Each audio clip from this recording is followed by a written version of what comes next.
Papa,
Namaste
Pushpa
వరకు కూడా కఠినమైన ఉపవాసం ఉండి ఈ సాయంత్రం సమయంలో మరలా స్నానం ఆచరించి నూతన వస్త్రాలను ధరించి సూర్యాస్తమయం తర్వాత ఈ యొక్క వ్రతాన్ని ఆచరించడం చాలా ఉత్తమోత్తమని చెబుతున్నాడు. మరి మనమేమో ఉదయాన్నే చేస్తున్నాం కదా, మరి కాలక్రమేణా సాయంత్రం సమయం చేసేటువంటి వాళ్ళు కరువైపోయారు. ఎందుకంటే ఉదయం నుంచే సాయంత్రం వరకు ఉపవాసం ఉండాలంటే మాకు జాతకాస్వామే పొద్దున్నే ముగించమైనటువంటి పరిస్థితులు ఏర్పడిపోయినాయి. కాబట్టి ఉదయాన్నే చేస్తూ ఉన్నాం. మరి కరెక్ట్గా ఇస్తే బాగా చేయాలి అంటే భక్తిగా శ్రద్ధగా మరి ఉండాలి అంటే మరి ఆ శ్రద్ధ చేయడమే చాలా మంచిది. ఉదయం నుంచి సాయంత్రం వరకు కఠినంగా ఉపవాసం ఉండి సాయంత్రం సమయమున మళ్ళా స్నానం ఆచరించి నూతన వస్త్రాలను ధరించి సూర్యాస్తమయం అంటే సూర్యుడు ఉదిగిన తర్వాత ఆ యొక్క వ్రతాన్ని ఆచరిస్తే ఆ యొక్క ఫలితమైనటువంటి దివ్యంగా ఉంటుంది అనేటువంటిది ఆ శ్రీమన్నారాయణుడు మరి ఆ నారద మహర్షి తెలియడం జరిగింది. మరి ఎక్కడైతే నీకు ఈ యొక్క వ్రతాన్ని ఆచరింపదలిచావో అక్కడ గోమయంతో అవన్నీ పంచవర్ణములను కూడబెట్టి దానిపైన కొత్త వస్త్రాన్ని పరిచి దానిపైన బియ్యము పోసి దానిపైన ఇక్కడికి కానీ వెండిది కానీ రాగిది కానీ బంగారం కానీ కొద్దిగా పేదవారైన మట్టిది కానీ కలశాన్ని ఉంచి కేవలం కలశం పైన మాత్రమే ఈ యొక్క దాన్ని ఆచరించాలని చెప్తున్నాడు ఆ శ్రీమన్నారాయణుడు.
అప్పుడు మరలా ఆ బుద్ధ మహాముని ఈ విధంగా చెప్పడం ప్రారంభించాడు. పూర్వమున కాశీ నగరమున అది పేదవాడైనటువంటి ఒక బ్రాహ్మణుడు ఉండేవాడు. మరి అతను ఆకలి దప్పులతో అనుమతిస్తూ మరి భార్యాపిల్లలను పోషించలేక జీవిస్తూ ఉండేవాడు. ఒకనాడు ఆ బ్రాహ్మణుడు భిక్షాటనకై ఒక వీధి మార్గం వెళ్తూ ఉండగా ఆ శ్రీమన్నారాయణుడు మరి అతని ఎదుట వచ్చి నిలబడి బ్రాహ్మణుడా వేరే విగ్రహమైంది కూడా ఈ విధంగా కఠినమైన పేదరికాన్ని అనుభవిస్తూ తిరుగుతూ ఉన్నావు, ఈ యొక్క విషయమేదో నాకు తెలియజేయగా అప్పుడు ఆ యొక్క శ్రీమన్నారాయణుడు ఈ విధంగా చెబుతున్నాడు. ఎవరు బ్రాహ్మణుడు అడిగాడు కదా, బ్రాహ్మణుడు అడిగాడనమాట ఈ విషయమేదో నాకు అంతా కూడా తెలియజేయమని. అప్పుడు ఆ బ్రాహ్మణుడు అంటున్నాడు, ఓ మహానుభావ, నేనెవరో నాకు తెలియదు కానీ నా మీద ఉన్నటువంటి ప్రేమతో మీరు అడిగిన ప్రశ్న చాలా బాగున్నది. నేను ఒక బ్రాహ్మణులను పూజించడానికి ఇంటికి తిరుగుతూ విద్యను జీవిస్తూ ఉన్నాను. నా యొక్క కష్టాలు తొలగిపోయేందుకు ఏదైనా మార్గాన్ని ఉపదేశించమని వేడుకుంటాడన్నమాట ఆ బ్రాహ్మణుడు. మరి అప్పుడు ఆ శ్రీమన్నారాయణుడు దీనంగా చెబుతున్నాడు, మరి బ్రాహ్మణుడా, నీవు నీ యొక్క ఇంటి యందు ఆ యొక్క సత్యనారాయణ స్వామి వ్రతాన్ని ఆచరించమని చెబుతాడన్నమాట.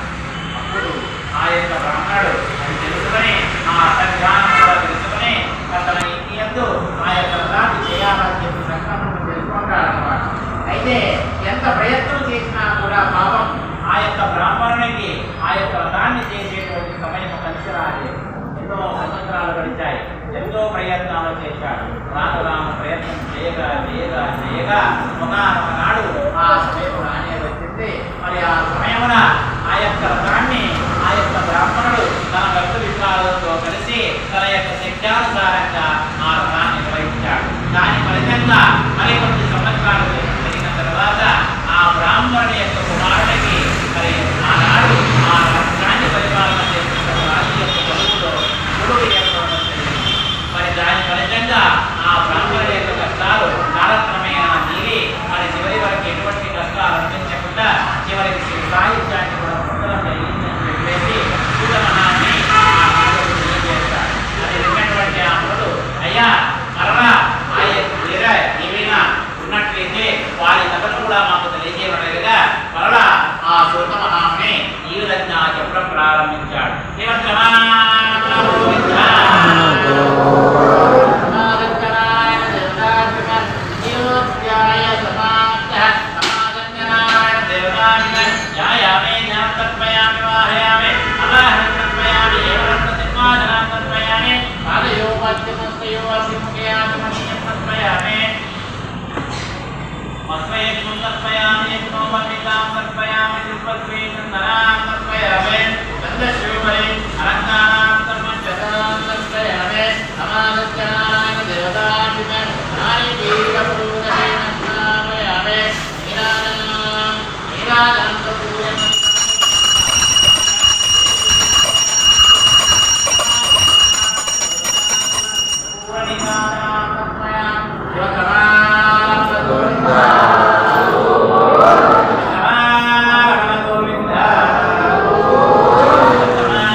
మరి ఆ తుంగధ్వజుడు తన రాజ్యంలో ఉన్న ప్రజలందరినీ కూడా కన్న బిడ్డల వలె చూస్తూ పరిపాలన చేస్తూ ఉండేవాడు.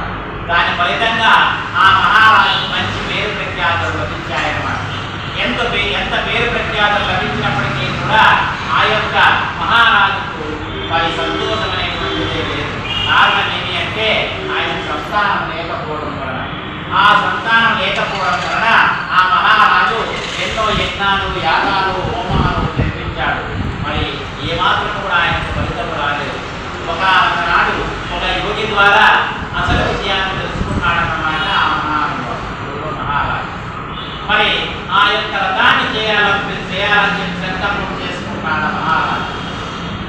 రాజు కాబట్టి ధనానికి కొదవలేదు కాబట్టి వెంటనే ఒక భద్రశీలా తీరాన ఒక బంగారు మంటపాన్ని ఏర్పరిచి ఆ బంగారు మంటపంలో బంగారు కలశాలని స్థాపింపజేసి 21 మంది బ్రాహ్మణులను పిలిపించి పాద ప్రక్షాళనాది కార్యక్రమాలన్నీ కూడా నిర్వహించి మరి కల్పోక్త ప్రకారంగా విధి విధానముగా ఆ యొక్క రథాన్ని ఆచరిస్తూ ఉన్నాడు బాల్య సమేతంగా మహారాజు.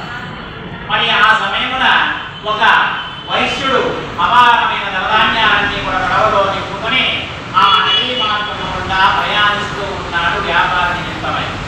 మరి ఎప్పుడైతే ఆ మహారాజు ఆ అర్థము చేస్తున్న ప్రదేశానికి పడవ రాగానే అక్కడ ఏమి జరుగుతుందో అనే విషయం తెలుసుకోవాలని చెప్పేసి ఆ వైశ్యుడు ఆ పడవను ఒడ్డు నిలిపేసి అక్కడికి వెళ్ళి ఆ పూజ పూర్తయ్యేంత వరకు అక్కడే ఉండి పూజ పూర్తయిన తర్వాత చిత్త ప్రసాదాలన్నీ స్వీకరించిన తర్వాత భోజనాది కార్యక్రమం ముగించుకున్న తర్వాత ఆ మహారాజు నమస్కారం చేసి, ఓ మహారాజా, మీరు చేస్తున్నటువంటి ఆ పూజ ఏదో నాకు తెలియజేయగలగదా?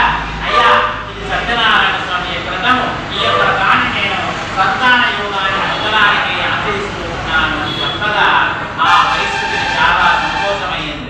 అయ్యా, ఓ మహారాజా, నాకు నువ్వు సంతానం లేదు, నేను కూడా ఈ యొక్క వ్రతాన్ని ఆచరించవచ్చు అని అడిగితే అప్పుడు ఆ మహారాజు, ఓరి వైశ్యుడా, మరి తన కాలసమ్య వేదము లేకుండా మరి ఎవరైనా కూడా ఈ యొక్క దాన్ని ఆచరించవచ్చు, దీని వల్ల మనం అనుకున్నటువంటి ఫలితాలన్నీ నెరవేరుతాయని చెప్పగా ఆ వైశ్యుడు సంతోషించి అతని దగ్గర సెలవు తీసుకొని నేరుగా వ్యాపారానికి వెళ్ళిపోతాడు.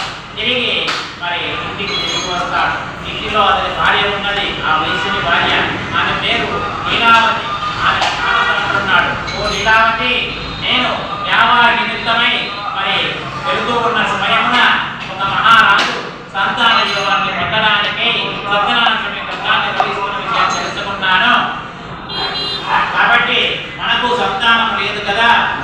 కూడా ఈ యొక్క వ్రతాన్ని ఆచరిద్దామని చెప్పగా మరి ఆ లీలావతి చాలా సంతోషపడి ఆ ఇద్దరు భార్యాభర్తలు కూడా ఆ మరుసటి రోజు ఉదయమే లేచి తలంటు స్నానం ఆచరించి ఆ దేవుని ఎదురు నిలబడి ఆయనతో ఈ విధంగా మొరపెట్టుకుంటున్నారు.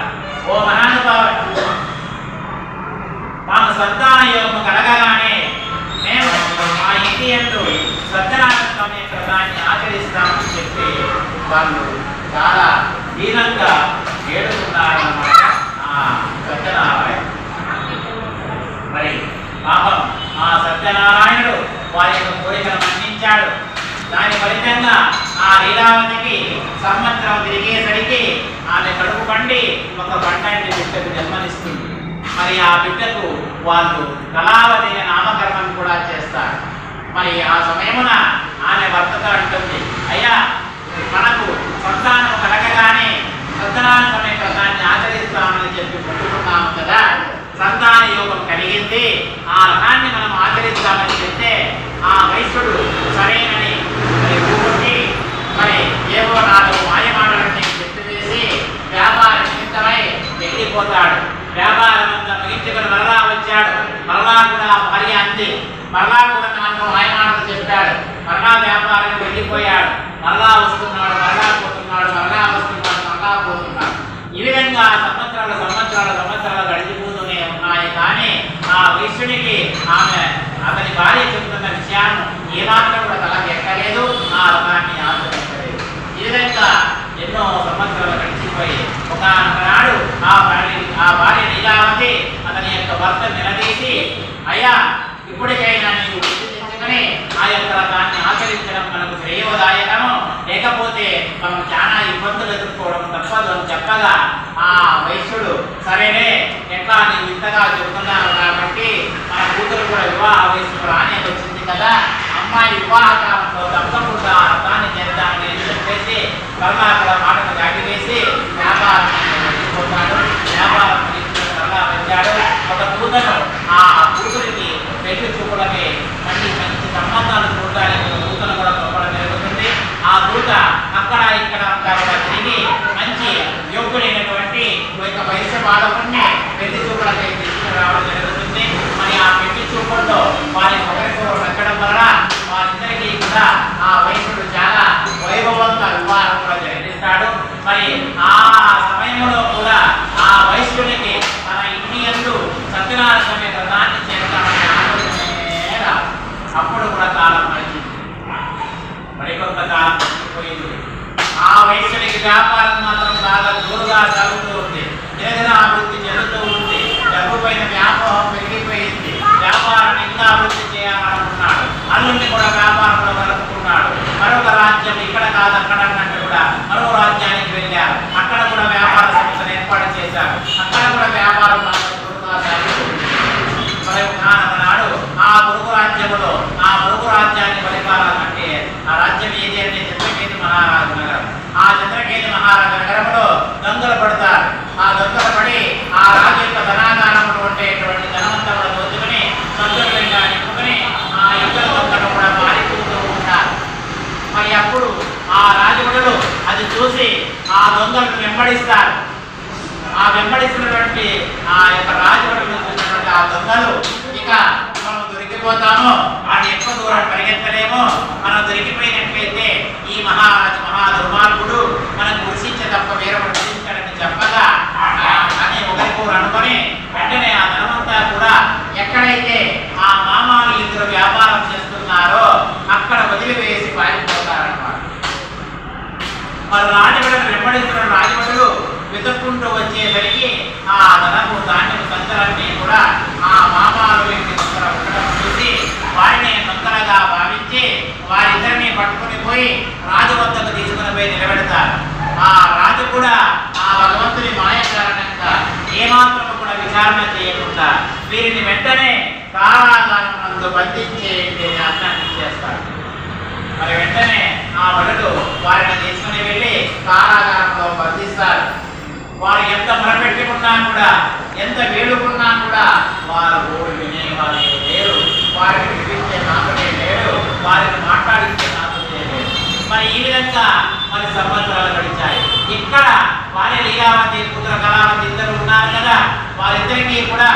భర్త ఎక్కడ పోయారు, ఏమైపోయినారో తెలియక ఇంటిలో తినడానికి ఉన్నటువంటి ధనము ధాన్యమంతా అయిపోవడం వలన తినడానికి తిండి లేక, పెట్టడానికి బట్ట లేక, మరి ఆకలికి కట్టుకోలేక ఇంటికి వెళ్ళి బట్ట పని బాధ్యతని చేసుకుంటూ వాళ్ళు ఏదో విధంగా కాలం పిల్లలు ఉన్నారన్నమాట. ఆ తల్లి ఒకనాడు ఆ కూతురు కళావతి ఒక బ్రాహ్మణి ఇంటి ఎందుకు మరి సత్యనారాయణ స్వామి జరుగుతూ ఉండగా అక్కడికి వెళ్తుంది. అక్కడికి వెళ్ళి ఆ రథమంతా పూర్తి అయిన తర్వాత అక్కడే ఉండి ఆ రథమంతా పూర్తి అయిన తర్వాత తీర్థ ప్రసాదాలు స్వీకరించి భోజనాది కార్యక్రమాన్ని నిర్వహించుకుని మరి ఆలస్యంగా ఇంటికి తిరిగి వస్తుందన్నమాట. మరి ఆలస్యంగా వచ్చిన కూతురు చేసిన తల్లి లీలావతి ఆయన దండిస్తూ ఉంది. ఏమమ్మా కళావతి, నీవు ఇంత రాత్రి వరకు ఎక్కడెక్కడ తిరుగుతూ ఉన్నావు, నీ మనస్సున ఏ కోరిక ఉన్నదో చెప్పు అడుగుతున్నవాడు. అప్పుడు ఆ కూతురు కళావతి అంటుంది, అమ్మా నేను ఒక బ్రాహ్మణునికి ఎందు సత్యనారాయణ జరుగుతుండగా అక్కడ చుట్టూ ఉండిపోతే తీర్థప్రసాదాలు స్వీకరించి రావడం వల్ల ఆలస్యమైందే తప్ప వేరొక దురుద్దేశం నాకు లేదని చెప్పగా ఆ తల్లి లీలావతి ఆ కూతుర్ని పట్టుకొని కౌగిలించుకొని ఊరున ఏడ్చుకుంటూ, అమ్మ నేను నిన్ను కూడా అపార్థం చేసుకున్నాను, మీ నాన్నగారు నేను ఎంత చెప్పినా కూడా ఆ దాన్ని నిర్లక్ష్యం చేయడం వలనే మనకి ఇటువంటి దురావస్థ ఏర్పడింది, ఇక మనల్ని కాపాడాల్సింది ఆ భగవంతులే తప్ప వేరొకరలేదని చెప్పి ఒకరిని పోయి పట్టుకొని ఊరున ఏడ్చుకుంటారన్నమాట. మరి కొద్దిసేపటికి ఆ ఇద్దరు తల్లి ఇద్దరు కూడా ఆ దేవుడి దగ్గర నిలబడి ఆయనతో విధంగా మొరపెట్టుకుంటున్నారు, ఓ మహానుభావ, నా భర్త నా అల్లుడు చేసినటువంటి మరి సకల తప్పులను క్షమించి వారిని క్షేమంగా ఇంటికి తిరిగి వచ్చే విధంగా అనుగ్రహించు. వారు తిరిగి రాగానే ఏమాత్రం ఆలస్యం చేయకుండా మేము అనుకున్న ప్రకారంగా మా శక్తానుసారంగా మరి మా ఇంటి మా రథాన్ని ఆచరిస్తాము, ఇందులో ఏమాత్రం కూడా మాట తప్పని చెప్పేసి ఆమె కాళ్ళు వేళ్ళు పట్టుకున్నట్లుగా చాలా దీనంగా ఆ భగవంతుని ఎదుట మరి ప్రదర్శన నమస్కారాలు చేసి వేడుకుంటున్నమాట. మరి ఆ భగవంతుడు ఆమె యొక్క ప్రదర్శన నమస్కారాలను ఆమె యొక్క కథను విని చాలా బాధపడి అదే రోజు రాత్రి ఆ భగవంతుడు ఆ యొక్క మహారాజు తనలో కనబడి, ఓరి మహారాజా, నీవు బంధించి ఉండేటువంటి ఆ ఇద్దరు కూడా దొంగలు కాదు, వారిద్దరు వ్యాపారస్తులు, వెంటనే వారిని విడిచిపెట్టు, లేదా నీవు నీ రాజ్యము సర్వనాశనమైపోతుందనేటువంటి కళ ఆ మహారాజుకు రావడం. వెంటనే ఆ మహారాజు ఉలిక్కిపడి పైకి లేచి వెంటనే సభను ఏర్పాటు చేసి ఆ యొక్క కథను గురించి ఆ యొక్క ప్రజలకు మరి అక్కడ పండితులకు అందరికీ కూడా తెలియపరుస్తాడు. ఎందుకు నాకు ఈ కళ వచ్చిందో మీరు ఆలోచన చేసి చెప్పండి అని చెప్పగా ఆ పండితులందరూ కూడా బాగా ఆలోచన చేసి, ఓ మహారాజా, ఇదేదో లోక కళ్యాణం కోసం మాత్రమే రావడం జరిగిందే తప్ప వేరొకటి కాదు, ఎంతో వింత, మనం ఏమైనా కానీ ఆ కళలో చెప్పినట్లుగా వారిని విడిచిపెట్టడమే మనకు ప్రయోదాయకము అని చెప్పగా ఆ మహారాజు కూడా ఆ మాటలు ఖండించి వెంటనే వారిని విడిపించుకురమ్మని కొడలకు ఆజ్ఞాపించేస్తాడు. మరి బడులు వెళ్ళి ఆ మామూలు ఇద్దరు విడిపించుకొని తీసుకుని వచ్చి వారి నిలబెడతారు. అప్పుడు ఆ మామూలు ఇద్దరు కూడా ఇంకా భయపడుతూ ఉంటారు. ఇప్పుడు అంటాడు మహారాజు, మరి విశ్వలారా, మీరు భయపడాల్సిన అవసరం లేదు, ఇది కేవలం మీకు దైవ ప్రాతిపదం వల్ల ఏర్పడిందే తప్ప వేరొకటి కాదు, మీరు చింతించాల్సిన అవసరం లేదని చెప్పి వారి రాకను తెలియజేయడానికి ఒక దూతను వారి గ్రామానికి పంపుతాడు. అంతేకాకుండా వారికి ఎంత కావాలో అంత ధనమంతా కూడా సందర్భ నిండా నింపి ఆ సందర్భాన్ని కూడా పడవలో ఎక్కించి వారి గ్రామానికి సాగనింపని ఆ పడవలకు ఆజ్ఞాపించేస్తాడు. మరి ఆ పడవలు ఆ మామాలు ఇద్దరని ఆ సందర్భాన్ని కూడా పడవలో ఎక్కించి ఆ పడవను సాగనంపుతారు. ఆ పడవ ఆ నదీ మార్గంగా బయలుదేరింది.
అప్పుడు ఆ మామవాళ్ళు ఇద్దరు కూడా ధన గర్భముతో ఏమనగా నవ్వుతూ అగౌరవంగా మాట్లాడుతూ, ఓరి సన్యాసి, మా పడవలో నుండి సంతుల నిండా ఏముంటే నీకెందుకు?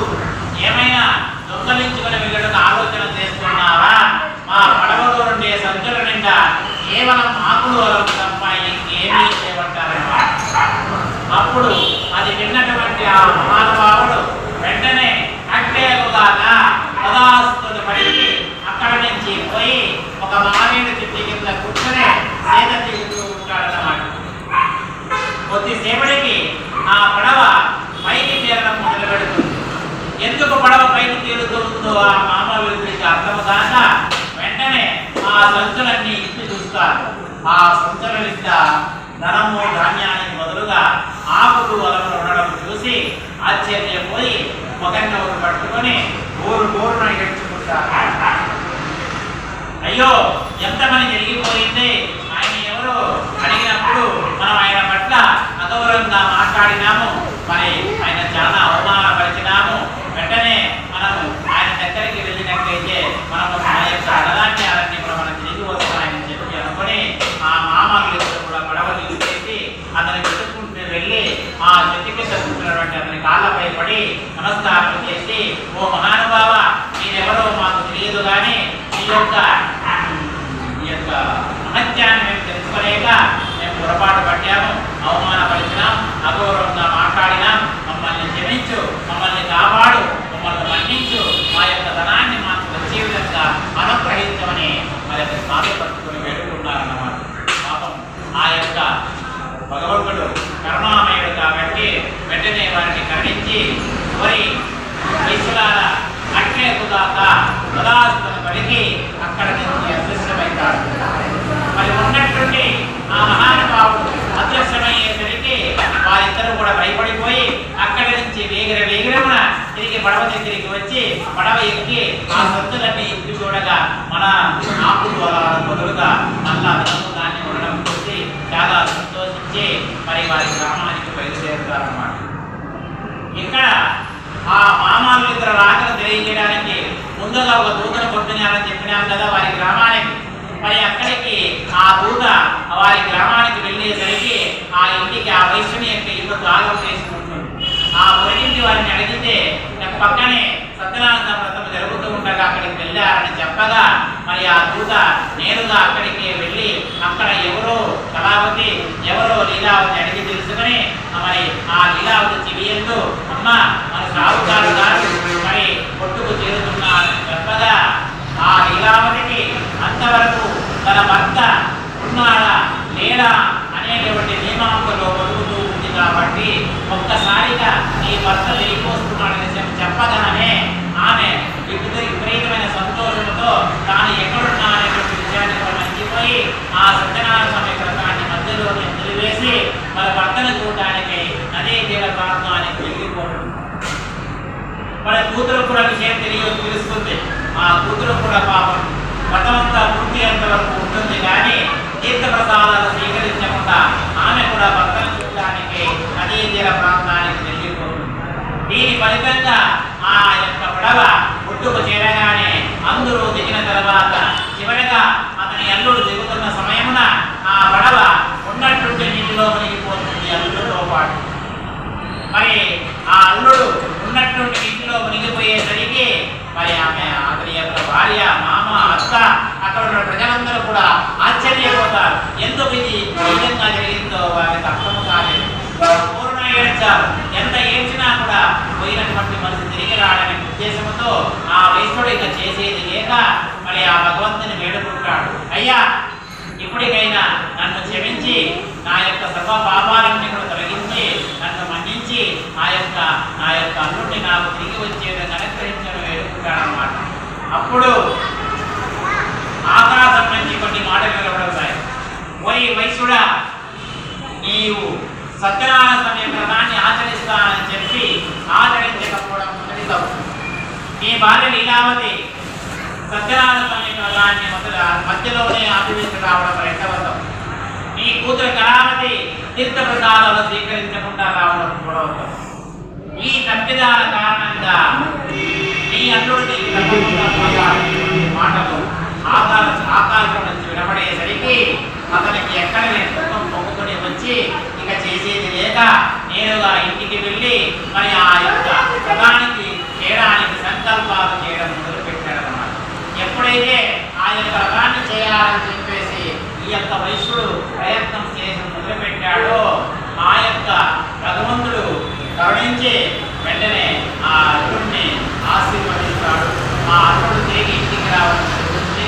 అల్లుడిని చూసినటువంటి ఆ మామ అక్క అతని యొక్క భార్య చాలా సంతోషించి ఇక అప్పటి నుంచి కూడా ఆ భగవంతుని పట్ల ఎటువంటి ఔమర్యాదంగా ప్రవర్తించకుండా నిర్లక్ష్యం చేయకుండా వారు ఎప్పుడు అనుకుంటారో అప్పుడు ఆ యొక్క వ్రతాన్ని ఆచరిస్తూ ఆ భగవంతుని యొక్క ఆశీస్సులు పొందుతూ ఏమాత్రం కూడా జీవితంలో కష్టాలు చివరికి శివ సాహిత్యాన్ని కూడా పొందడం జరిగిందని చెప్పేసి శ్రీమన్నారాయణ అంటే ఆ శివ మహామణి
అతను తన రాజ్యముల ప్రజలందరినీ కూడా కర్ణమిడలే చూస్తూ పరిపాలన చేస్తూ ఉండేవాడు.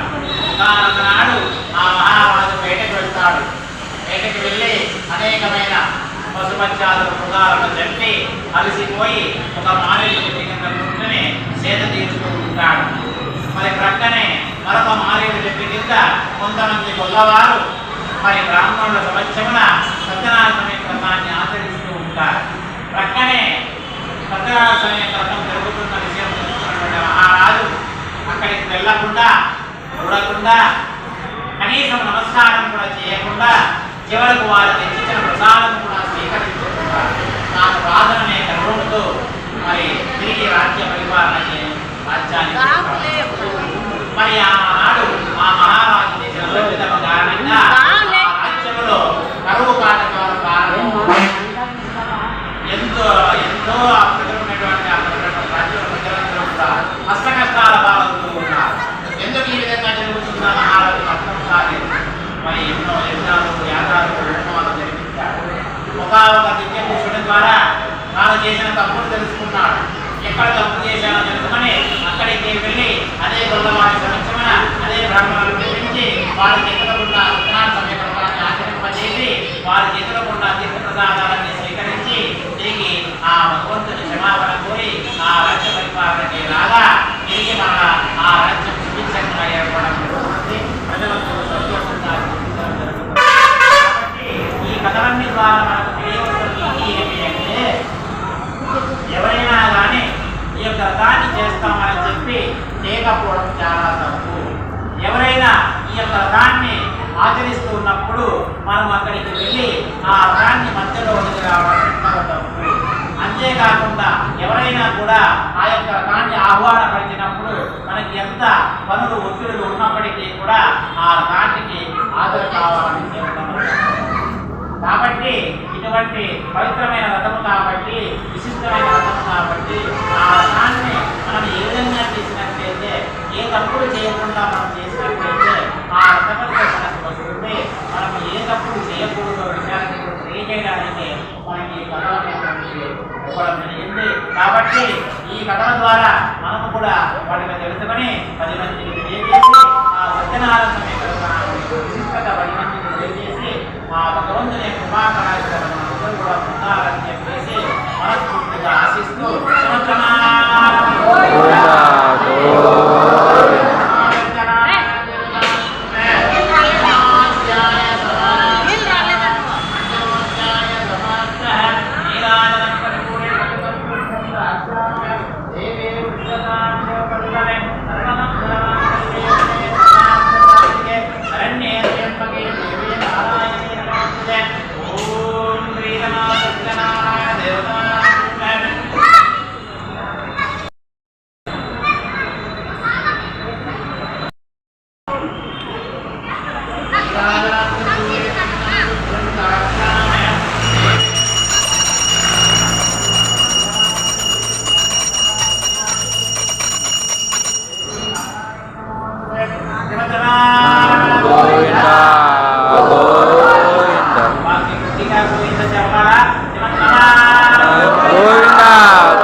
శనివారం హనుమాన్ జయంతి. మరి ఆ రోజున మారుతి రాఘవేంద్ర స్వామి దేవస్థానం గాంధీనగర్ నందు మరి హనుమాన్ జయంతి ఉత్సవాలు జరుగుతున్నాయి. మరి ఆ రోజున ఉదయం 8:30 పూజలు ప్రారంభమవుతాయి. పుణ్యావాచనము, నవగ్రహాది పూజ, అభిషేకము, తర్వాత హోమాది కార్యక్రమాలు ఉంటాయి. మరి ఎవరైనా కూడా ఆ హనుమాన్ జయంతి రోజు మరి ప్రతి ఒక్కరూ కూడా ఆ ఆదరయ్యేటువంటి వారు ఒక కొబ్బరి చిప్ప పట్టుకుని రావాల. కొట్టి కొబ్బరి చిప్ప ఒకటి తీసుకొని వచ్చి వారి ఇంటిలో ఉండే భోజనంతా పోవడానికి ఆ కొబ్బరి చిప్పను ఆ హోమం జరుగుతుంది ఆ రోజు ఆ హోమంలో వేసేసి దాని చుట్టూ ప్రదర్శన చేసి ఆ హోమం యొక్క ఆ భగవంతుని యొక్క ఆయురాలను ఐశ్వర్యాన్ని ప్రసాదిస్తాయని చెప్పి మీరందరికీ కూడా తెలియజేయడం జరుగుతూ ఉంది. మరి కొబ్బరి చిప్ప వట్టి కొబ్బరి చిప్ప మర్చిపోద్దండి. కృతజ్ఞతలు రావద్దంటే వట్టి కొబ్బరి చిప్ప తీసుకొని వచ్చి స్వామి దగ్గర ఏమైనా ఉంటాయో కొందరు స్వామి దగ్గర ఉండవు. వట్టి కొబ్బరి చిప్ప మీద తీసుకొని వచ్చి ఆ హోమకుండంలో వేయడం వల్ల దోషాలు కూడా పోతాయి. మీ ఇంటిలో ఉన్న అరిష్టం కూడా సర్వదోషాల హరణం, సర్వదోష హరణం. హోమం అంటే ఏమి? నశించడం. నశించడం అంటే మీ యొక్క కష్టాలు కావచ్చు, దోషాలు కావచ్చు హరించాలి అంటే ఆ యొక్క ఇంటి నుంచి ఆ కొబ్బరి చిప్ప తీసుకొని వచ్చి ఆ హోమగుండంలో వేయాలి. స్వామి 10 రూపాయలు కొట్టు కొబ్బరి తీసుకొని అడగద్దండి. ఇంటి నుంచి తీసుకురాండి, తీసుకొచ్చి వేయండి. అర్థమైందా? అయ్యా సత్యనారాయణ స్వామి వ్రతం అనేది పూర్తి అయింది.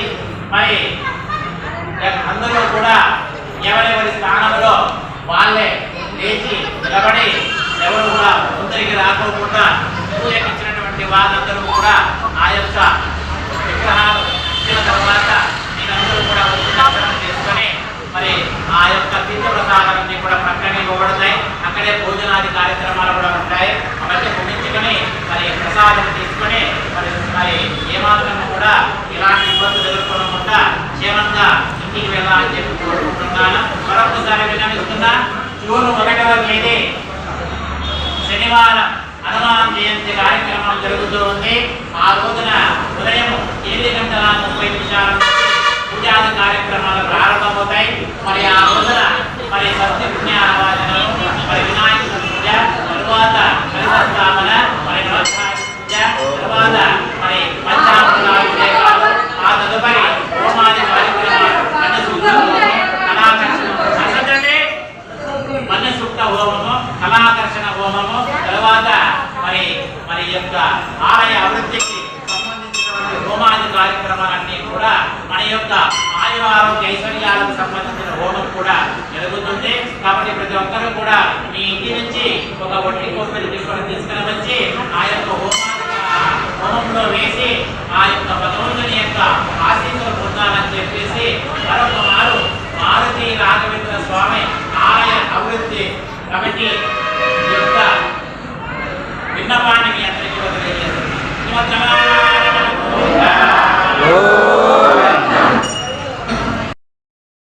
తర్వాత ఒక్కొక్కరుగా వచ్చి నమస్కారం చేసుకుని పోయి పక్కన భోజనం చేసి ప్రసాదం తీసుకుని వెళ్ళండి.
समर्पयामि मंत्रहीनं क्रियाहीनं भक्तिहीनं यत्पूजितं मया देव परिपूर्णं तदस्तु अनया नमः